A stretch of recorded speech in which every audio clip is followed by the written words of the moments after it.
সুকুমার রায় লেখা কবিতা গন্ধ বিচার।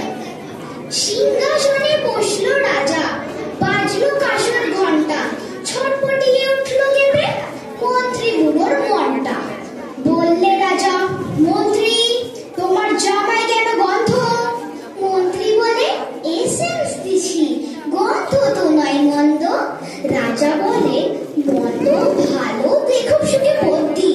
বদ্যি বলে, আমার নাকে বেজায় হলো সর্দি। রাজা হাঁকেন, বোলাও তবে রামনারায়ণ পাত্র। পাত্র বলে, নস্যি না, এক্ষুনি এই মাত্র। নস্যি নিয়ে বন্ধ যে না, গন্ধ কোথায় ঢুকবে?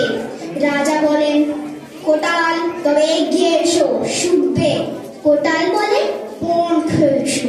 মশলা তাতে কপ্পুর, গন্ধে তারে মুন্ডু আমার একেবারেই ভরপুর। রাজা বলেন, আসুক তবে শের পালওয়ান ভীম সিং। ভীম বলে, আজ করছে আমার সমস্ত গা ঝিমঝিম। রাত্রে আমার বুখার হলো, বলছি হুজুর ঠিক পাঠ। বলেই শুলো রাজসভাতে চক্রভুজে চিৎপাত। রাজার শালা চন্দ্রকেতু দাঁড়িয়ে ধরে শিষ্টা। বলল রাজা, তুমি নয় করো না ভাই চেষ্টা। চন্দ্র বলেন, মারতে চন্দ্র টাকাও নগদ চল না, গন্ধ শুকে মরতে হবে এ আবার কি আল্লাহ। ছিল হাজির বৃদ্ধ নাজির, বয়স কি তার 90।